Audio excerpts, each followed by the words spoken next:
This is happening, right? We've seen technology used to disrupt many industries, to deal with inequities, to deal with imbalances. This is happening. It is coming. One of the things that tech can do is become a major employer of these individuals who can be employed. About what does a diverse and inclusive future in tech look like? It needs to look like the world in which we live.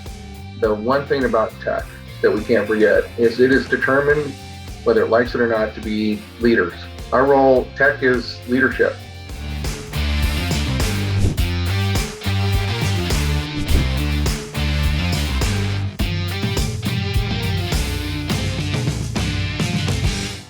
I think that tech in general is less diverse than maybe some other industries. And so therefore, it's more pervasive.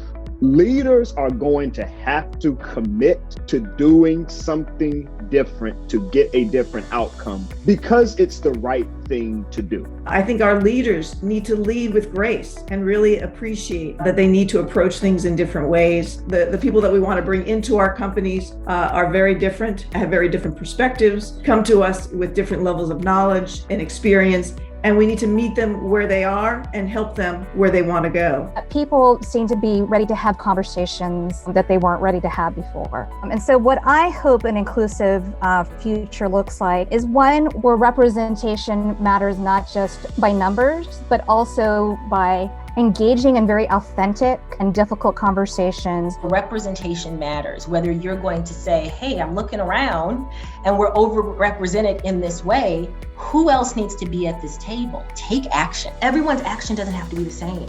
Some people, their action might be out protesting and demonstrating. Another person's, action might be speaking, on a panel for their employee resource group. Another person might be using their action to donate and support causes that they care about. Your action doesn't have to be my action. But if you're going to say that you're an ally, you absolutely do need to take action. Creating an anti-oppressive environment from the top down. So really ensuring that our leadership, our director level members of staff, our managers are all focusing on their own anti-oppression practice and how they're showing up in the work and how they're showing up in the world. Because so many times, even right now, it's like, oh, hire Black people. Well, don't hire Black people to bring it into oppressive spaces, please. Don't do that. Like if we're going to be there, how do we do that? And I want it to be a demonstration as a Black women-led nonprofit, as a person leading a people of color team, to say, I need to honor myself, because I'm also raising a Black boy, so I was experiencing my own trauma. And I think that was one of the most important things that I learned. I love being a female entrepreneur and being inspired by women saying I'm a CEO, but I have never in my lifetime seen someone come out and say I'm senior executive, senior management, and I have a disability. So if we don't see leadership standing up as role models and mentors, people are never going to feel comfortable to disclose. And so it needs to start at the top. Bringing teams together that trust their instinct, that are willing to try things, that are willing to go out on a limb, that are not going to be punished for failure, that will be rewarded for failure, that will learn from failure. Hire survivors. When you focus and when you prioritize diversity, equity, and inclusion in your hiring, you are part of the fight to ending human trafficking.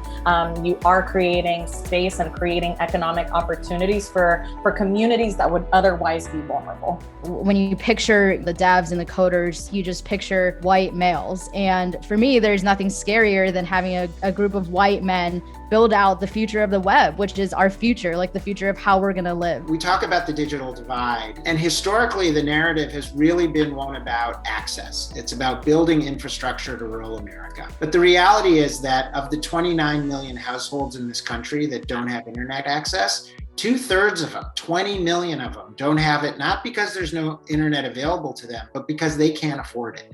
We need to have a household commonplace understanding that the vast numerical number of people who don't have access to broadband are our neighbors, right? The people who live next door to us. We want to see our corporate partners be intentional about closing those gaps. So this idea of aligning your personal values meant something different 2 years ago.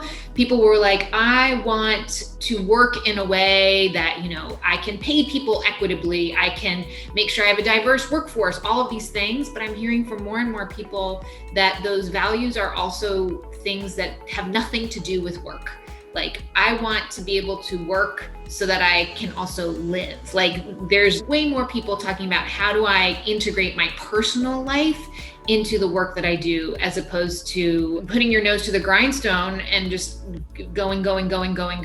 I think actually culture is about values, right?